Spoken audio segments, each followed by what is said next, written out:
Buenas tardes, ¿cómo están? Qué lindo estar con ustedes esta tarde, qué bendición. Ando un poquito nervioso porque está jugando Oklahoma las finales de conferencia, entonces ando un poco tenso. No sé quién le vaya al básquet, pero yo le voy al básquet. Y quiero que por favor usted abra su Biblia, la segunda, el libro de los Reyes, segundo libro de los Reyes, capítulo 4, verso número 1. Segundo libro de los Reyes, capítulo 4, verso número 1.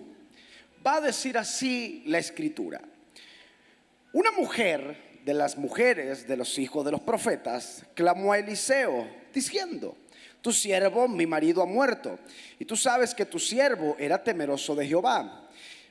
Y ha venido el acreedor para tomarse 2 hijos míos por siervo. Y Eliseo le dijo: ¿qué te haré yo? Declárame qué tienes en casa. Ella dijo: tu sierva ninguna cosa tiene en casa, sino una vasija de... Gracias por su entusiasmo. De aceite. Él le dijo: ve y pide para ti vasijas prestadas de todos tus vecinos, vasijas vacías, no pocas. Entra luego y enciérrate tú y tus hijos y echa en todas las vasijas, y cuando una esté llena por la parte. Y se fue la mujer y cerró la puerta, y encerrándose ella y sus hijos, y ellos les traían la vasija y ella echaba del aceite. Cuando las vasijas estuvieran llenas, dijo a un hijo suyo: traedme aún otras vasijas. Y él le dijo: no hay más vasijas. Entonces cesó el aceite. Señores, esta historia siempre ha llamado mucho mi atención, porque vemos 3 personajes mezclados en esta historia. Vemos a Eliseo, vemos una viuda y vemos a los hijos como una figura representativa. Pero esto llama mucho mi atención, y es que la viuda tiene un problema. Diga conmigo: un problema. ¿Y qué problema? Marido muerto, le deja deudas, y el acreedor viene a buscar la paga, y al no tener paga decide llevarse a hijos como esclavo. Y la mujer viene y le dice a Eliseo: mi marido ha muerto y ahora los acreedores están buscando a mis hijos. Y Eliseo dice de una forma extraordinaria, y yo me parezco mucho en esa parte: ¿y yo qué? ¿Qué quieres que haga? Pero se compadece Dios de esta mujer y le termina preguntando qué tiene en la casa. Algo que es interesante de esto es que la palabra que Dios da no es para los hijos, es para la viuda. Y el gran problema que muchas personas tienen es involucrar a personas incorrectas dentro de lo que Dios te ha hablado a ti. El gran problema que muchos de nosotros batallamos en las crisis o circunstancias que vivimos es por involucrar a personas las cuales Dios nos llamó.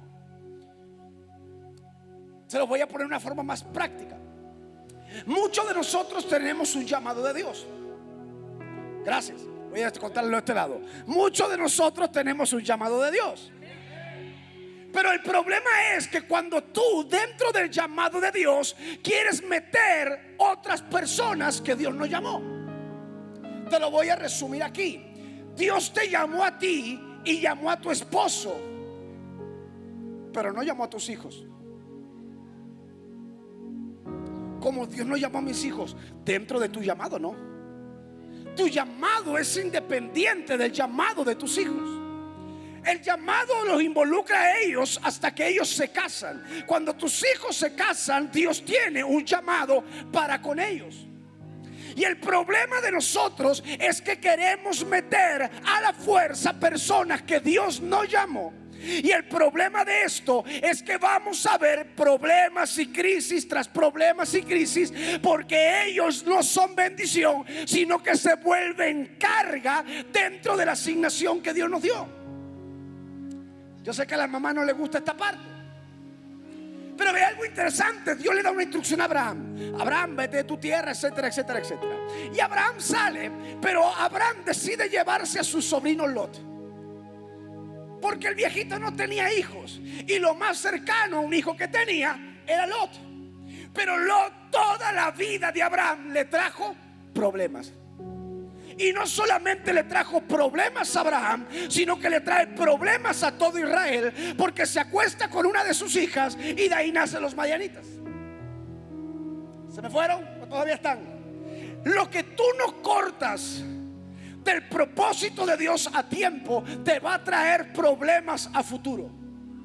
Y el gran problema de esto es que nosotros creemos que en el propósito nuestro, nuestros hijos, amigos o familiares estarán bien. Y esto no es correcto, porque mientras que tú apañes a tus hijos dentro de tu llamado, nunca permitirás que Dios desarrolle el llamado de ellos, porque están viviendo un llamado que no es el de ellos. Ahora Dios le da una instrucción a la mujer, pero no a los hijos. Y me llama mucho la atención lo que sucede aquí, porque ¿qué es lo único que la viuda tenía? Vuelvo a preguntar, ¿qué es lo único que la mujer tenía? ¿Seguros? Ella no tiene aceite. Ella dice: tu sierva ninguna cosa tiene en casa sino una vasija de, no con. Hay una gran diferencia, una vasija de a una vasija con. Una vasija de habla de algo vacío, una vasija con habla de algo lleno. Por eso la viuda de Sarepta de Sidón le dice a Elías: solamente tengo un poquito de harina en la tinaja y un poco de aceite en la vasija. Porque hay dos tipos de milagros dentro de la iglesia: los milagros de multiplicación y los milagros creativos. Y a lo largo de la vida experimentamos milagros donde Dios multiplica cosas, pero milagros donde Dios crea cosas. Por eso el vacío la llenura procede de un vacío. Solamente algo puede ser lleno cuando primeramente está vacío. Entonces, para que Dios llene, tiene que haber y por cuanto hay un vacío, puede haber una llenura. Pero el problema de esto, mis amigos, es que no ustedes, los que vinieron ayer, que faltaron hoy, siempre andan huyendo de lo que Dios les ha llamado a hacer. Porque no es más fácil correr que afrontar. Mire, la Biblia dice que Elías recibe una orden de Dios y le dice a Elías: a Elías, vete al Querit, quédate allí y toma agua del Querit, y cuervos le traían pan y carne por la mañana y pan y carne por la tarde. Pasado el tiempo, llega Dios y le dice: Elías, levántate y vete a la casa de la viuda de Sarepta de Sidón. Y Elías dice: no, aquí estoy cómodo. 7 veces viene y responde de la misma manera: no, porque estaba cómodo. Señores, ¿cuántos de ustedes les gustaría estar en su casa comiendo y bebiendo sin ningún problema, sin cuenta para pagar, sin suegra que los visite? Todos nos gustaría estar en esa posición. Pero llega Dios y le dice: porque le di la orden a una mujer viuda que te sustente. Pero Elías no se quiere mover, y entonces Dios decide hacer algo extraordinario: secarle el arroyo. Ya no tiene agua, se tiene que mover aunque no quiera. Aunque tú creas que hay bendiciones en tu vida que el diablo las secó, ha sido Dios que las ha secado, con el único propósito de que te muevas a donde Dios quiere llevarte. Tienes que entender que Dios tiene una función y un propósito que cumplir, y Dios te va a secar todo lo que tú tengas con tal de que tú camines hacia donde Él quiere que vayas. Señores, cuando lo material se vuelve nuestro Dios, Dios nos quita lo material, porque Dios no comparte su gloria con nadie ni con nada. Y les voy a contar un chisme a romper el hielo. Tengo un amigo en Colombia, un pastor amigo en Colombia, el cual no podía tener hijos su esposa. Lo conozco hace muchos años. Todo profeta, pastor, ángel que pasaba por la iglesia le profetizaba: va a tener un hijo, y nada. Pero un día, yo también muchas veces, y nada. Una vez estoy parado y Dios me dice: dile que es este año. Y yo digo: nah, Señor, ni yo lo creo Ni yo creo. Ya le hemos dado cantidad de palabras, le hemos orado, le hemos echado aceite, le hemos echado sal, ya le hicimos limpia y todo, y nada pasa. Y entonces, estando ahí, le digo: el próximo año tendrás una niña. Y dije: amén. Y yo dije: yo también, amén, por las dudas. Pasó y termina quedando embarazada la pastora. Vuelvo a ir a la iglesia. La niña ya tenía como unos 4 meses, 5 meses. Llego a la iglesia, no me va a buscar el aeropuerto, manda alguien por mí. Digo: está bien. Digo: ¿y el pastor? Es que está ocupado con la niña. Bien. Me llevan a comer y el pastor no estaba. Y el pastor: no, es que con la niña. Ok. A la noche a predicar y no estaba el pastor. Y el pastor, la pastor: no, es que están con la niña. Digo: llévame a su casa. Terminando, llego a su casa, me recibe. Y digo: ¿por qué no me fuiste a buscar? No, es que la niña. Y a comer, y es que la niña. Y al servicio, no, es que la niña. Y le dije: si la niña es un problema para lo que Dios quiere hacer, Dios te va a terminar quitando la niña. Uy, qué duro, Fabián. Es que Dios te va a quitar lo que esté ocupando su lugar. Así sea trabajo, familia, empresa, casa, lo que tengas que esté ocupando el lugar de Dios, Dios te lo va a quitar. Porque lo más importante siempre tiene que ser Él. Dios es un Dios celoso que no le gusta compartir su gloria. Está bien que tú compartas con tu familia, tengas bien a tus hijos, atiendas a tu casa, pases tiempo con ellos, pero ellos no pueden estar por encima de Dios. Y el problema de Elías es que había colocado un poco de agua y un poco de pan por encima de Dios. Pero la orden es extraordinaria. Yo le di la orden a una mujer viuda que te sustente. Y esto es el único momento que usted va a leer esto en la escritura, que Dios le habla primero a una viuda antes que a un profeta. Cuando dice: ya le di la orden a la mujer viuda, implica que Dios le preguntó primero a la viuda, habló primero con la viuda antes de hablar con el profeta. Y la mayoría de profetas del Antiguo Testamento eran bien obesos. La mayoría de ministros eran bien obesos. Está comprobado científicamente por mí.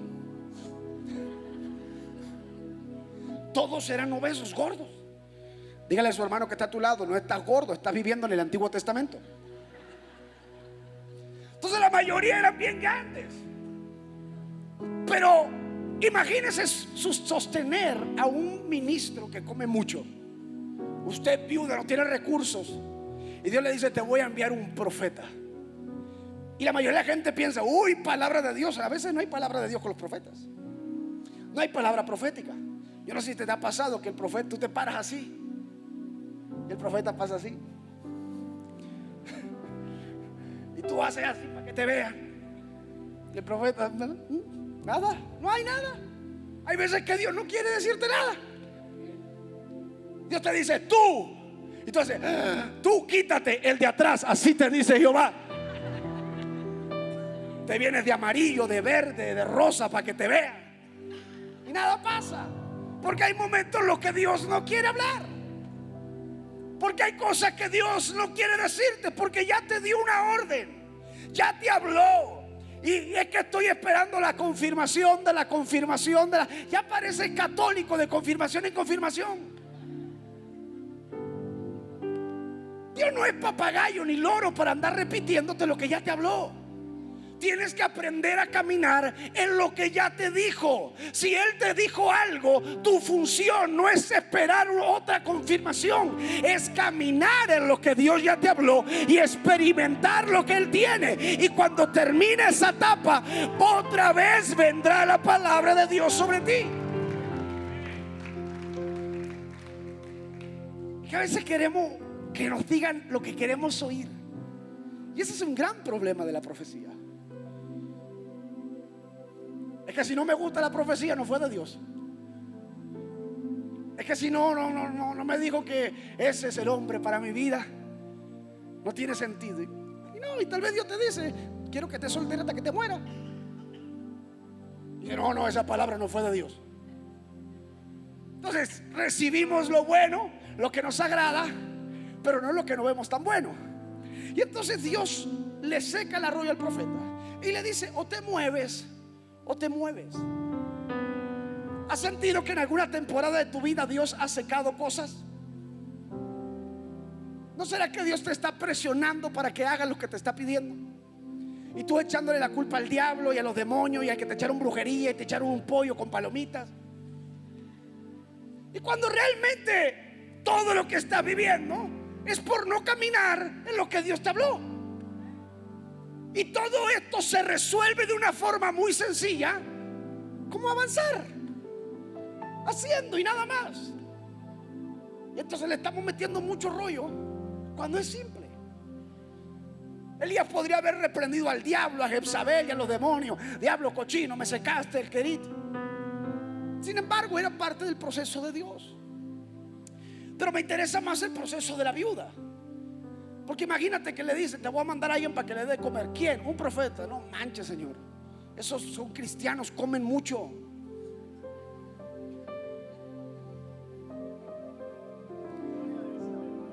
Con tortilla doble come el taco el profeta, bien relleno.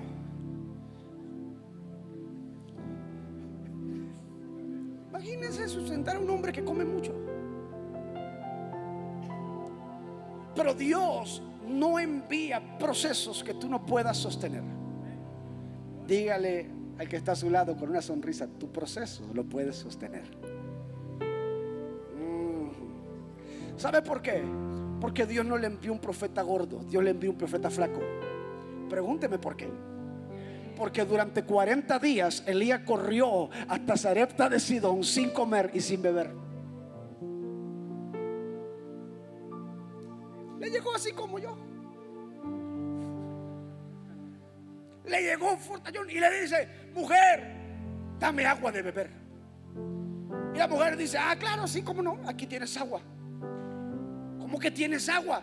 En Israel no hay agua, pero tú tienes agua. Sí, tengo agua.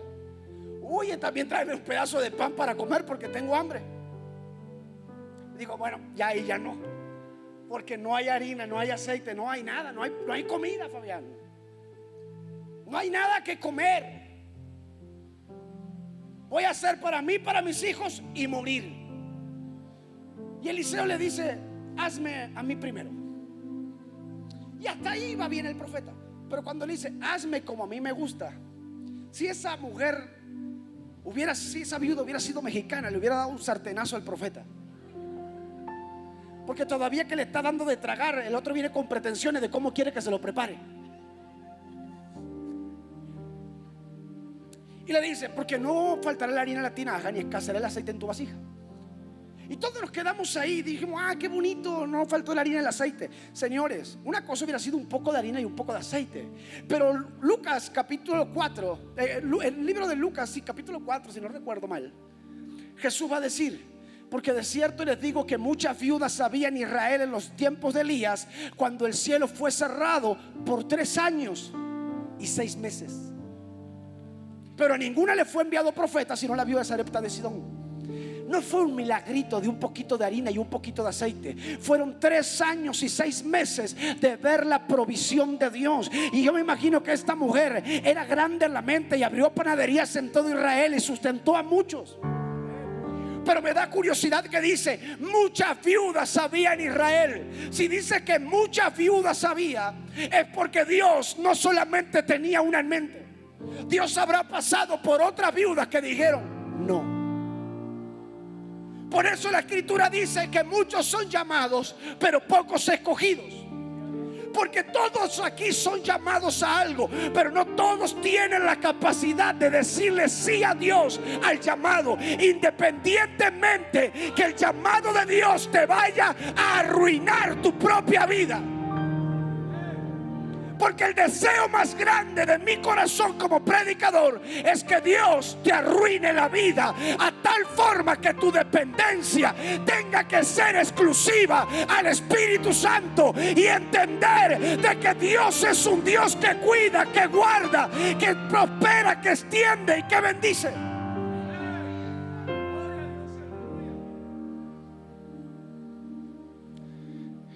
Cuando Dios escoge a alguien, es con el único fin de arruinarle su vida.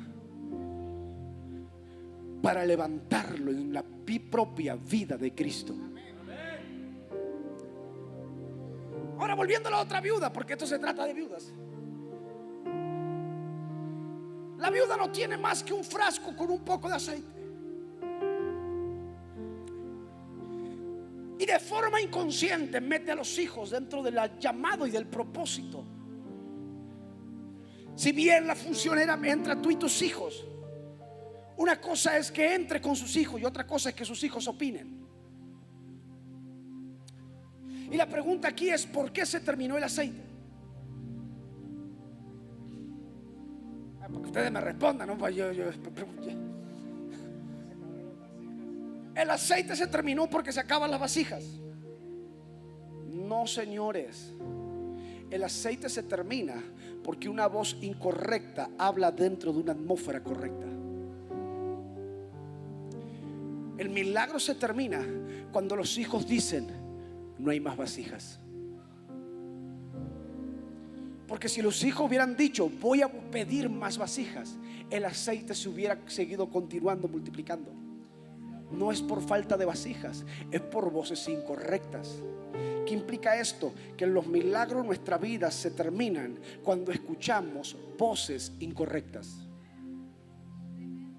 Toda nuestra vida escuchamos voces incorrectas.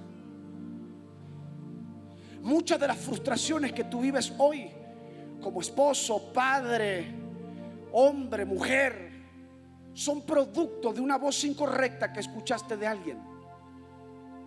Padre, madre, tíos, abuelos, hermanos, amigos: tú no sirves, tú no puedes, qué tonto eres, qué burro eres, no vas a poder. Y entonces comenzaste a creer lo que alguien dijo por encima de lo que Dios ha dicho.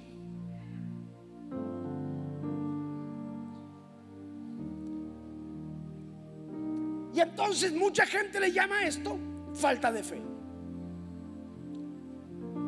Y ayer te tocaba un poquito acerca de esto. Y es que hay un personaje que a mí me fascina de la escritura, y es Tomás. Dígale que estás al lado: tienes cara de Tomás. Siempre me llamó mucho la atención la historia de Tomás. Siempre me llamó la atención este personaje, porque todos lo tomamos a Tomás como el hombre sin fe. Sin embargo, para mí Tomás era el hombre prudente. Porque vea algo: Dios no tiene problemas con la gente que necesitan señales. Va a decir Hebreos 11:1: es pues la fe la certeza de lo que se espera, pero la convicción. Si yo preguntara aquí a ustedes: ¿cuántos tienen fe? Voy a hacer otra vez la pregunta: ¿cuántos tienen fe? Todos. Ahora, a ti que tienes fe, toma la llave de tu casa y de tu carro y ofréndala a la obra. Amén, pero no veo llaves. Porque una cosa es decir yo tengo fe, y otra cosa es vivir esa fe. Todos decimos que tenemos fe, pero a la hora de experimentar la fe es cuando comenzamos a dudar. Todos decimos yo creo que Dios hace milagro, pero es muy diferente cuando tenemos el diagnóstico a la vista. Todos decimos yo creo que Dios prospera, pero comenzamos a dudar cuando el de Coppel nos comienza a llamar. Porque todos tenemos fe, pero a la hora de ver actuar la fe, comenzamos a creer que tal vez nos falta un poco más de fe. Y entiende algo: usted no necesita de fe, la fe ya la tiene. La fe no aumenta, no tiene la capacidad de aumentar. Dice: es que el hermano tiene más fe que yo. No es que tenga más fe que tú, porque la fe no aumenta. Los discípulos le dicen: maestro, aumentanos la fe. Y Jesús dice: pues no, muchachos, porque a cada uno de ustedes se le fue repartida una medida de que a medida que van viviendo, esta fe se va ejercitando y se va desarrollando. Por eso la escritura va a decir que la fe es la certeza de lo que espero, pero es la convicción de lo que no he visto. Entonces a veces no es que dudamos que Dios lo pueda hacer, es que simplemente aún no lo hemos visto. Entonces, le voy a hacer preguntas y ustedes me van respondiendo. A mí me gusta la prédica interactiva, por si no me siento como monólogo que hablo yo solo. ¿Cuántos de ustedes han visto un ciego volver a ver? Ok. Un sordo volver a oír. Ok. Un mudo volver a hablar. Un paralítico levantarse. Ok. Yo he visto estos milagros, lo he experimentado, pero hay un solo milagro que yo todavía no he visto, y es que a una persona le crezca una parte del cuerpo que todavía no tiene. Yo no lo he visto, no he visto un brazo, que le falta un brazo crecerse. No he visto. Entonces, ¿creo que Dios lo puede hacer? Sí. ¿Creo que Dios lo puede hacer? Sí. Pero no. No porque no crea que Dios no tiene el poder, cuidado. Es porque no lo he visto. Entonces, lo que no vemos, no experimentamos en la fe. Y si no lo experimentamos en la fe, todavía no podemos creerlo, porque nuestra fe no ha sido desarrollada ahí todavía. Entonces, Dios te dice: voy a restaurar a tu familia. Y tú dices: pero mi marido está más perdido que el diablo. El diablo le pide consejo a mi marido. Entonces tus ojos todavía no lo vieron, y por eso es que dices amén, pero no lo puedes creer realmente, porque tú no has visto eso todavía. Entonces llega Jesús con Tomás, perdón, llegan los discípulos con Tomás y le dicen: Tomás, Jesús resucitó. No es cierto.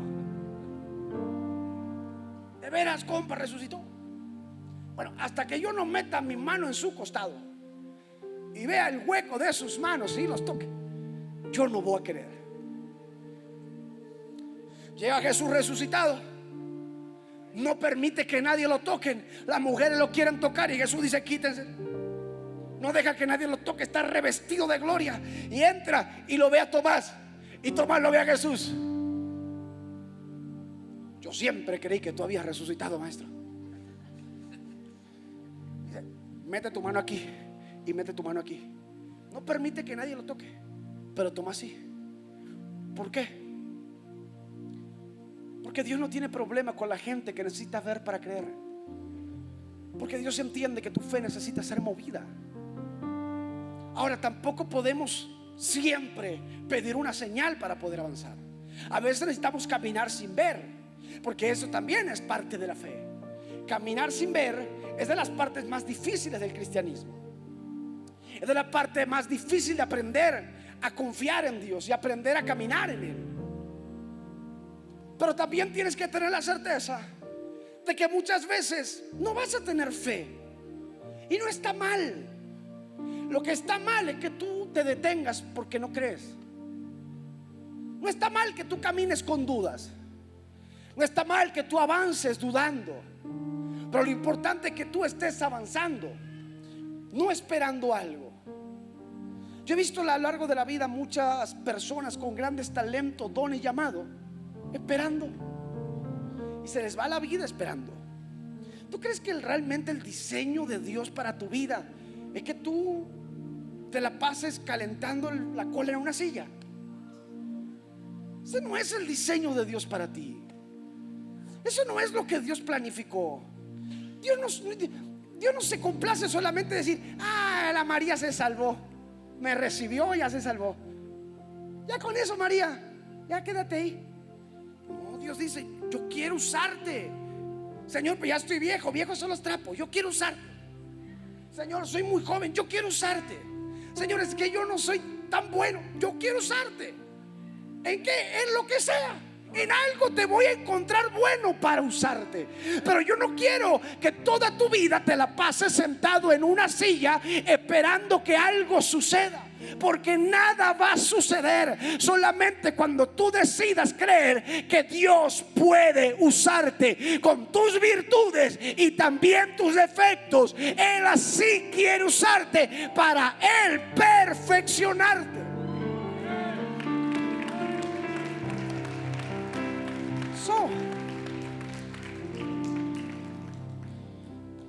Entonces, Creemos que la fe es la certeza de lo que se espera, pero la convicción de lo que no se ve. Y en parte sí, pero este no es el principio de la fe.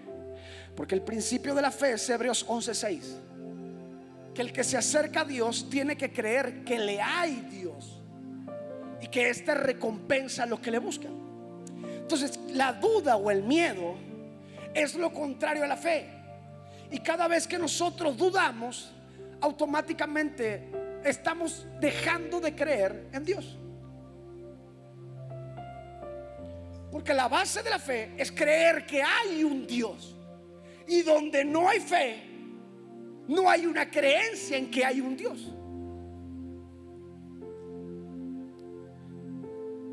Por eso nosotros solamente podemos vivir aquello que se nos ha revelado. Yo aprendí esto hace poco tiempo, cuando entendí que por más que tú le hables y le digas a la gente, mucha gente, no ustedes, allá en el sur están mensos. No hay otra. Yo he llegado a la conclusión, a la idea de que mucha gente, su mamá no tomó ácido fólico en el embarazo. Porque otra idea no se me ocurre. Les voy a contar una pequeña historia. A mí mi pastor me envía la consejería a la gente que ya no tiene solución. La gente que ya pasó por 50 consejerías y ya no tiene solución. El pastor dice: ve a ver a Fabián a su oficina. Y yo lo veo llegar y digo: uy, carne fresca. Mi consejería, yo pongo reloj. Mi consejería demoran 10 minutos, punto. A mí en 10 minutos me tienen que contar el problema. A mí no me venga: cuando yo era chiquito tenía un perro amarillo. A mí qué me importa tu perro y cuando tú eras chiquito. Al grano. Ayúdenme los hermanos que son como yo, no me dejen solo. Al grano. ¿Qué pasa? Nosotros decimos mucho mumú para decir vaca. Entonces viene esta persona y me dice: Fabián, es que en el año 80. Y yo: ni nacido yo era en el año 80. Mi papá tenía 6 años en el año 80, hermano.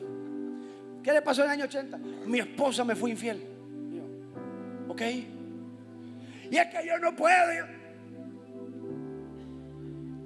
¿Quiere que esa consejería duró menos de 10 minutos, duró 5? Le digo: ¿quiere que le diga una verdad? Dígame. ¿Va a aguantar? Sí, soy hombre. Usted es bien tonto, bien menso. Hizo así el hermano, se ofendió. Hermano, usted no puede cambiar lo que pasó hace 40 años atrás. Es su decisión seguir en el dolor o entender que ya pasó esa circunstancia y comenzar a escribir de nuevo.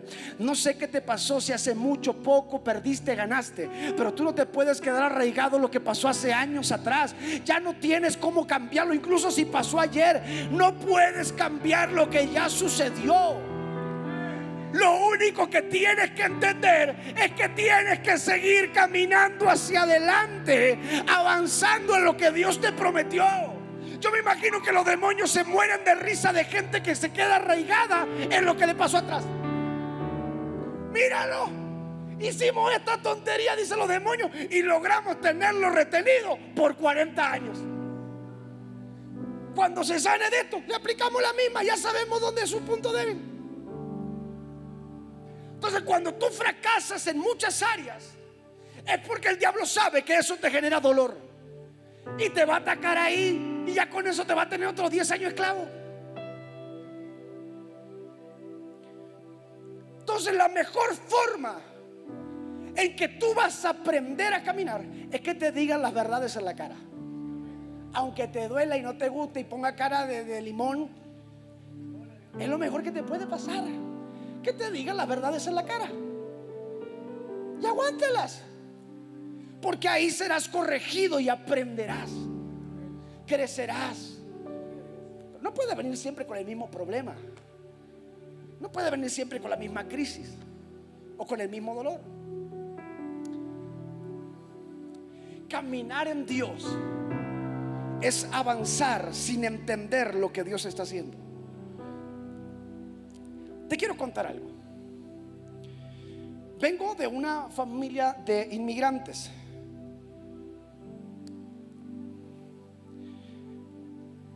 Mis abuelos son inmigrantes y mis generaciones son inmigrantes. Uruguay no tiene población nativa. A toda la población nativa del Uruguay la mataron en una batalla que se llamó la batalla del Sal Si Puedes. Los encerraron y los mataron. Entonces la mayoría de uruguayos son hijos de inmigrantes: italianos, alemanes, españoles, franceses y judíos. Cuando yo decido servir a Dios, mi papá me dice: pues usted ahora se sustenta usted solo. Los primeros meses muy bien, pero ya luego comenzó a complicarse la cosa, porque el ministerio de ahora no es el ministerio de ayer. Hoy es más fácil ser ministro, ayer era más difícil. Me invitan a predicar a una iglesia, la primera iglesia que me invitan. No mandaban pasaje antes, era llega como puedas y te vas como puedas. Si Dios está contigo, Dios te sustentará. Amén, dicen ustedes, pero nosotros ¿qué? Y entonces aconteció que llegué, estuve 4 días. Me voy a ir y me dice: aquí está su ofrenda. No tenía para regresarme. Dice: aquí está su ofrenda. Y yo dije: ya, con esa ofrenda me pago el camión para volver. Y me dan un pollo. Lo bueno hubiera sido que el pollo estuviera muerto, pero el pollo estaba vivo. Me tuve que ir a dedo en tráiler. Pero de repente en el camión comencé a profetizarle al pollo: así te dice Jehová, esta noche serás caldo.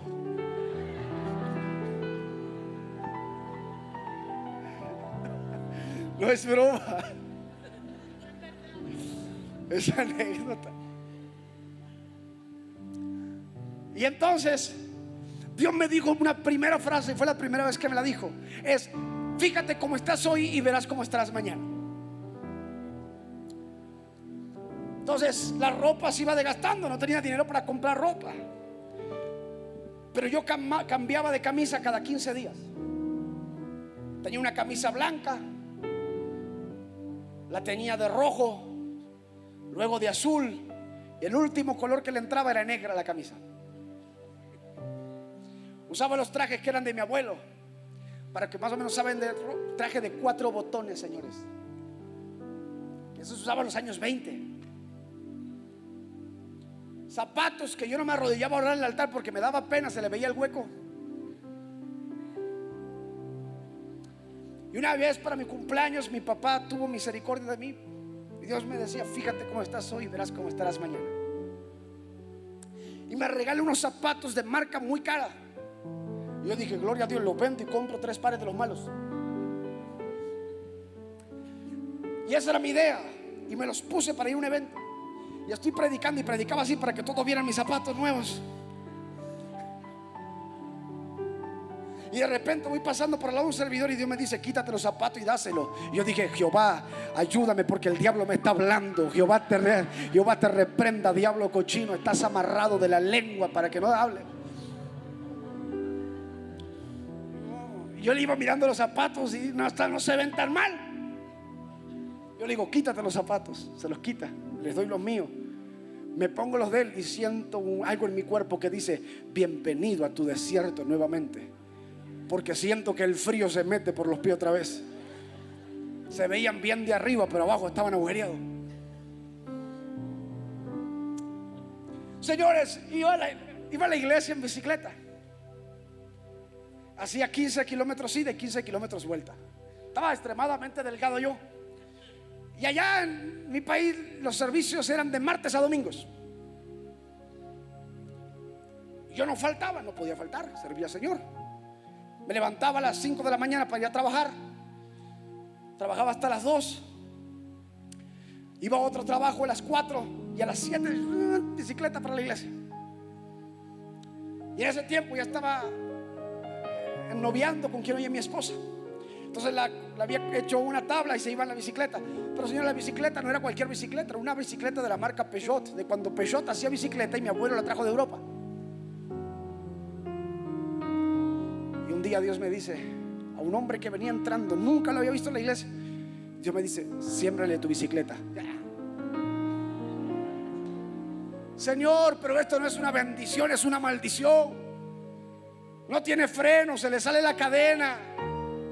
El que agarra esto está maldecido, no bendecido. Se la sembramos.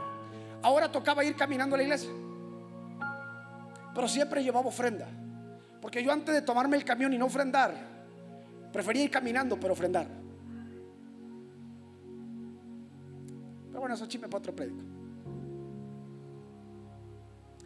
Era el primero en llegar porque me tocaba abrir, y era el último en irme. No porque me tocara cerrar, sino porque yo esperaba que algún hermanito de los que vivía cerca me llevara, y ninguno de los desgraciados me llevaba.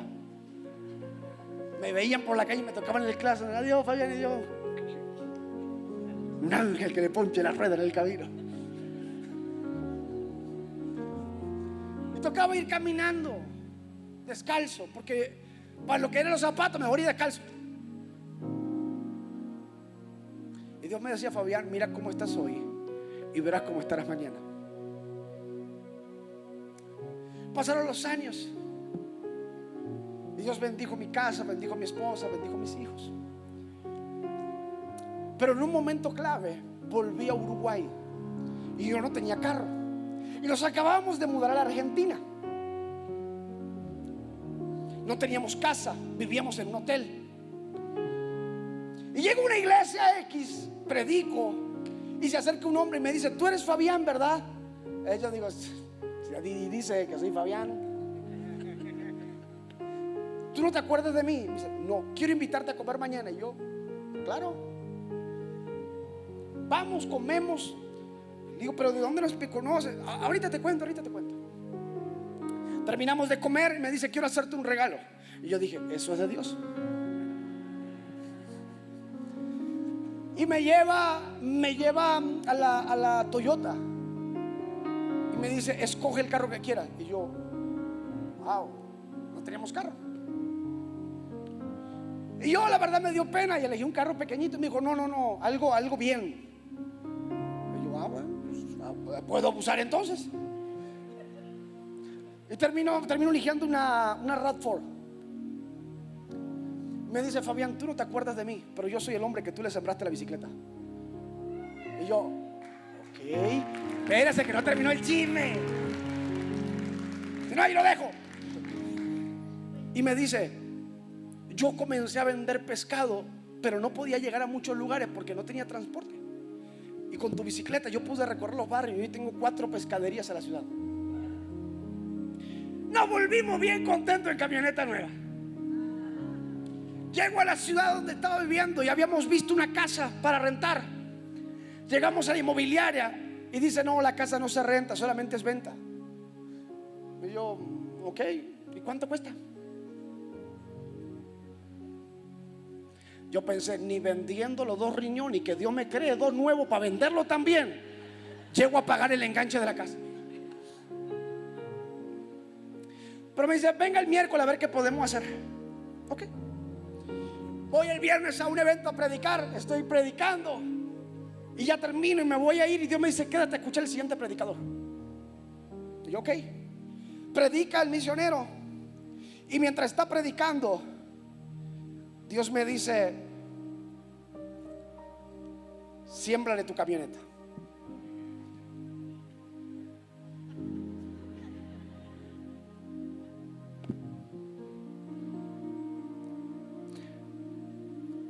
Y yo le digo a mi esposa: vámonos, que ya me siento mal.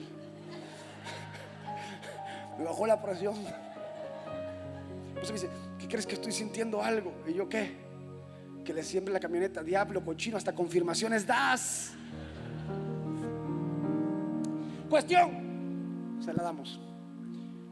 Y el hombre comienza a llorar y dice: uno de los deseos de mi corazón como ministro era viajar a predicar con mi familia, que son músicos, y somos 7, y la camioneta es para 7. Nos volvimos en camión a la ciudad. El miércoles voy a la inmobiliaria y me dice: mire, no le voy a poder rentar la casa. Y yo: me lo hubiera dicho por teléfono. Pero hay algo que tengo que decirle. Yo no sé por qué le voy a decir esto, y es algo que probablemente me vaya a arrepentir toda mi vida. Pero la casa se la regaló. Y yo, ok, ¿dónde está la cámara de la broma ya para sonreír? Me hizo firmar los papeles y nos entregaron una casa de una casa gigante, toda amueblada, lista para habitarla. Pero esta fue mi pregunta durante muchos años: ¿qué hubiera pasado si yo hubiera retenido lo que Dios me había pedido? Cuando tú retienes lo que Dios te pide, no estoy hablando solamente financiero, estoy hablando de tu vida. Cuando tú retienes lo que Dios te pide, entonces también retienes lo que Dios tiene para ti. Porque el reino funciona como un intercambio. Tanto es así que Dios entiende este principio, y Él intercambió a Cristo por nosotros. El reino es un intercambio. Él dio a su Hijo para ganarnos a nosotros.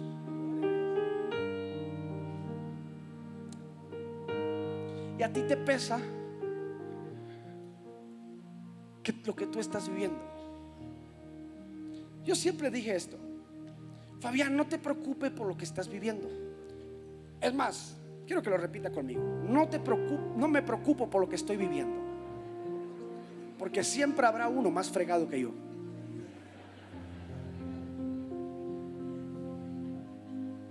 No te preocupes que lo que vives, hay uno que está peor. Imagínate que tú pudieras estar peor.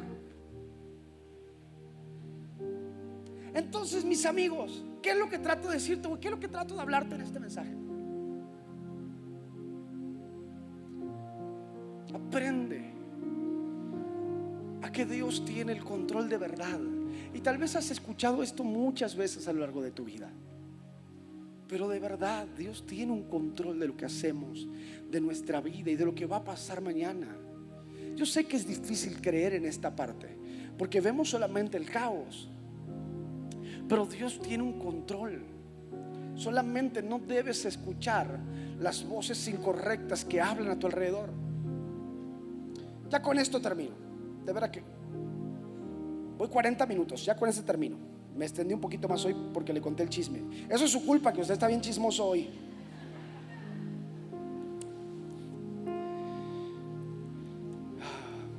Libro de Lucas, capítulo 5 en adelante. Llega Jesús con Pedro y le dice: préstame tu barca. ¿Qué le pidió prestado? Su barca.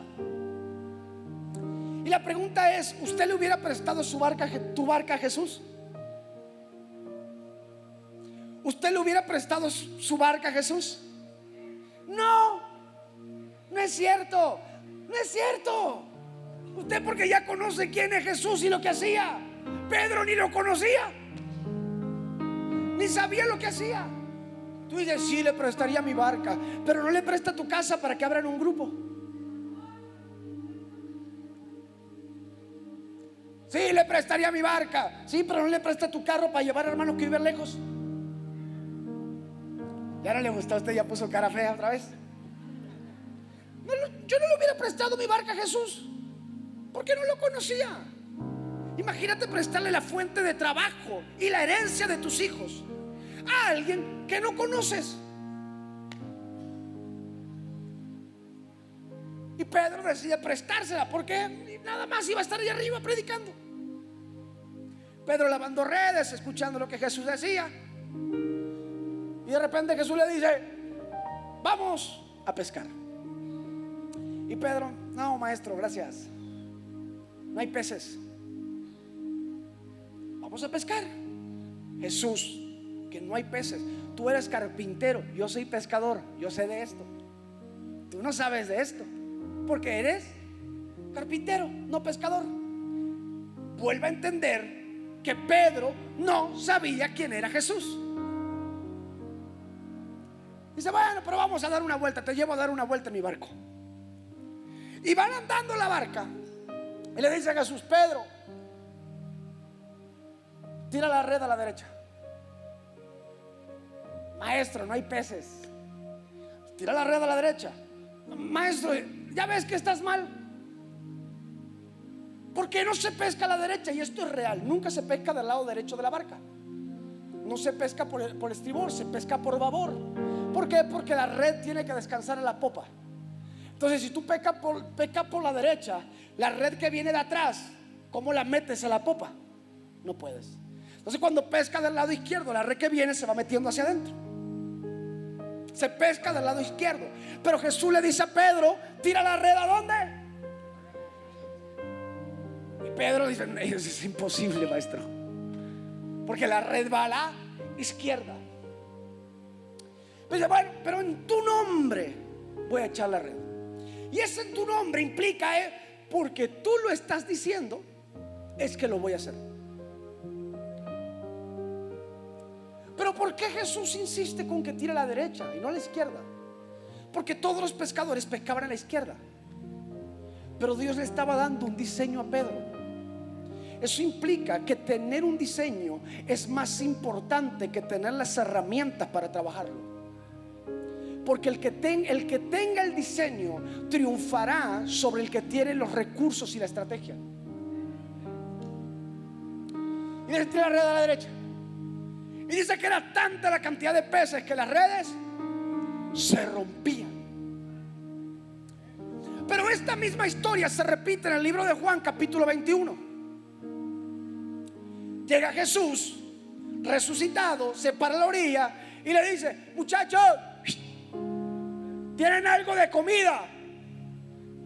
No hemos pescado nada. Y Jesús le dice: tira la red a la. Y comenzaron a pescar. Y Pedro, dice la escritura, enseguida supo que era el maestro. ¿Por qué? Porque era el único que se había atrevido a ir en contra de lo corriente. Era el único que le había dado el diseño de hacia dónde debía ir él. Y entiende que Jesús era el resucitado.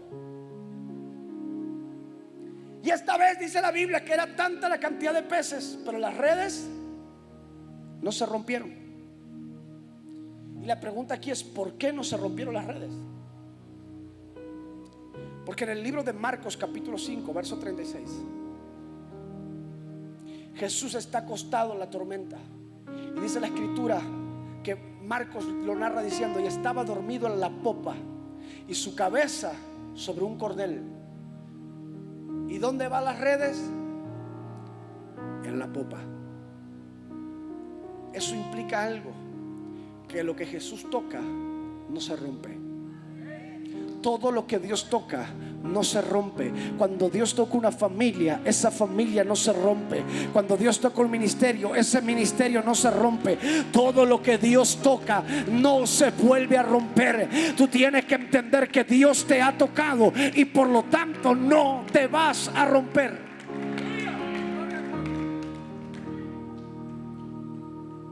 Pero sí es importante que entiendas esto. Creo con todo mi corazón que Dios te está llamando a caminar en el diseño que Él ha trazado para ti. Y que si te está yendo mal, es porque te saliste del diseño. Y todos nos solemos salir del diseño. Nos solemos salir de lo que Dios ha planificado para nosotros.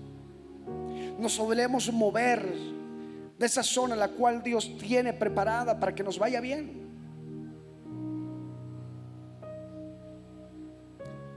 Pero ¿a qué precio? Terminamos buscando lo que nosotros queremos en vez de lo que Dios quiere. Nuestros sueños, nuestras metas y nuestros anhelos. Acompáñenme al resto de músicos, por favor. Si ustedes no llegan, yo sigo. Por eso, mi querido amigo, debes entender que a lo largo de la vida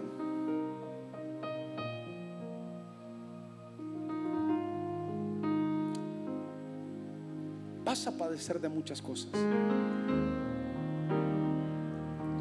Habrá temporadas en las que te irá bien y habrá temporadas en las que te irá muy mal. Habrá tiempos que los vas a disfrutar y habrá tiempos que querrás olvidar para siempre.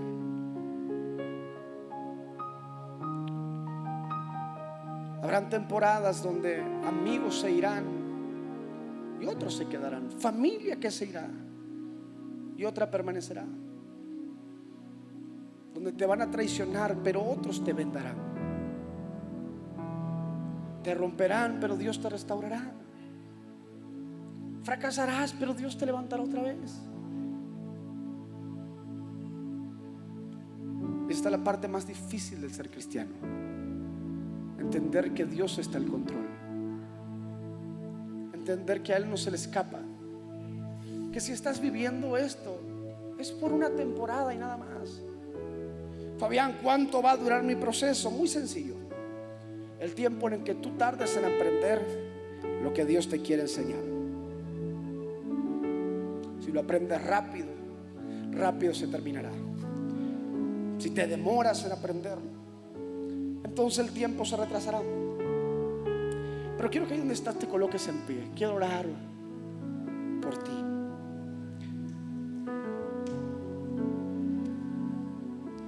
Amado Espíritu Santo,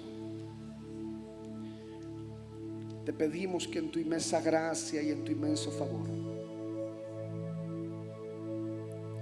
Señor, tú vengas sobre nosotros para ministrarnos en tu profundidad, Señor. Y entonces así poder caminar lo que tú has diseñado para nosotros. Señor, no somos los mejores, tal vez ni los más preparados, ni los más elocuentes, pero hay algo que sí tenemos, Señor: ganas de caminar lo que tú has diseñado para nosotros.